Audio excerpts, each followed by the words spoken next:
Welcome dart players one and all. Today on Straight to the Point we're going to be looking at switching targets. So hopefully by now you've seen my first video on how to play darts part 1, keeping them straight. Now we're going to be looking at using the same method but switching around the board. When you start out, most people imagine the targets from the bull to the top of the double. And this works on 20s and 3s as they're in the middle, but when you're looking at any other targets like 13s for example, which is right on the side, this doesn't work because we're not throwing at an angle. We want to be keeping our arm up nice and straight. So to eliminate that, I've put a couple of bits of tape up, as you can see, and I want you to imagine the dartboard like this from now on. Now when you imagine two straight lines on the target, this does make some of the targets a little bit smaller, but they can become a lot easier to hit because now they are straight.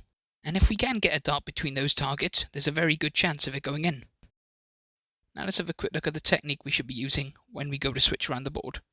So what we want to be doing is just using our back to tilt our forearm and our head forward and upwards.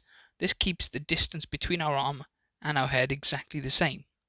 It makes the throwing position as like for like as possible as when we're going for the 20s. Of course it doesn't look like this when you're actually throwing because you're doing this movement with your back when you go to lift the next dart up. So I'm just going to switch between these targets, so 20s, 19s and 16s. I'm just doing a slight tilt with my back every time I go for a different target. It's like a swivel technique. So everything is as similar as possible. Now I'm going to go again in the opposite direction. So double 16, treble 19 and double 20. See my back just rising a bit. Ooh, there we go, all three, nice. Now I appreciate this does look different from when we were practicing it, so I'm just going to try and show you in slow motion. Now the reason this does look different, as I said before, is because we're doing the swivel when we pick the next dart up, keeping our eyes fixated on the targets, and also because the movements are much smaller. Because you're quite far back from the dartboard, it only takes a little bit of movement to get this right. But if you can just see me start to swivel now, and my head comes down as I'm picking the dart up, and that throw is exactly the same, just slightly tilted forward. And the same now when I go for 16s. I'm going to pick that dart up. The height is pretty much exactly the same going from treble 19 to double 16, but I'm just swiveling over slightly, keeping it almost identical to when I throw for 20s.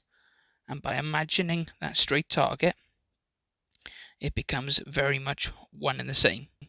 Now we'll just have a look at that next visit again. So double 16, just turning my head slightly over to it and swiveling my back, keeping everything as similar as it would be going for the 20s. And then when I go for 19s, you can see my head coming over. The height is pretty much exactly the same, so I'm not having to lift my body posture at all. I'm keeping that arm dead straight. It does mean I'm actually throwing slightly further when I go for like double 16 or double 10, but you're going to have that problem no matter where you stand on the hockey, so I still advise you stand central. Now when it comes to the double top, I'm rising my body up, lifting my head up nice and tall, and just keeping that same movement, just swiveling upwards. And there you have it. But that's it for today. That is the correct way on how to switch between targets. Please remember to like and subscribe, and as always, I really do hope this helps your game. Thank you for watching.